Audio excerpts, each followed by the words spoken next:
Young Blackjack is shaping up to be a really good series, except for maybe a couple of very silly moments.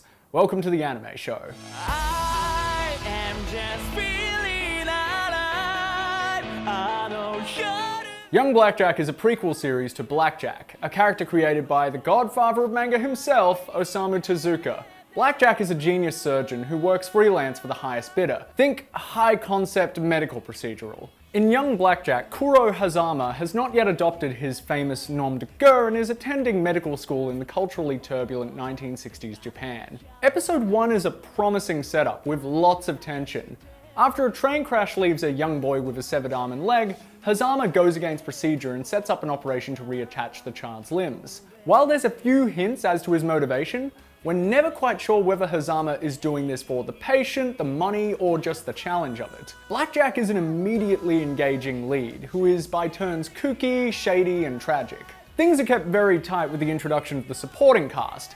Yabu is a hemophobic morphine addict who is in debt to some shady people, which Blackjack leverages to get him to help him. He acts as assistant surgeon and is a lovable foil to Hazama's superhuman talent. Mako plays the straight man of the group. She's a by-the-books medical student drawn to Hazama's unconventional methods.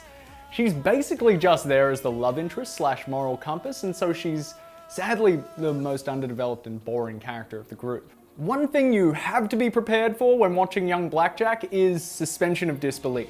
In this universe, surgery and the people who perform it are pretty much magic. Episode 2 ends with Blackjack basically performing a medical miracle. Now, I get that Blackjack as a series, as a whole, plays fast and loose with medicine, but this particular ending felt like a real stretch as far as credibility was concerned. But at least everything looks nice. I love how faithful Young Blackjack is to Tezuka's art style. Dr. Tezuka's exaggerated facial designs convey so much about each character, from Mako's doe-eyed innocence to the chief surgeon's big nose and enormous jaw. It's kind of unusual seeing such cartoony characters in what is effectively a medical drama, but it does make the more out-there surgery scenes a little less jarring. Except the character design for the African-American character in episode 3. That is just... oh, that is not good.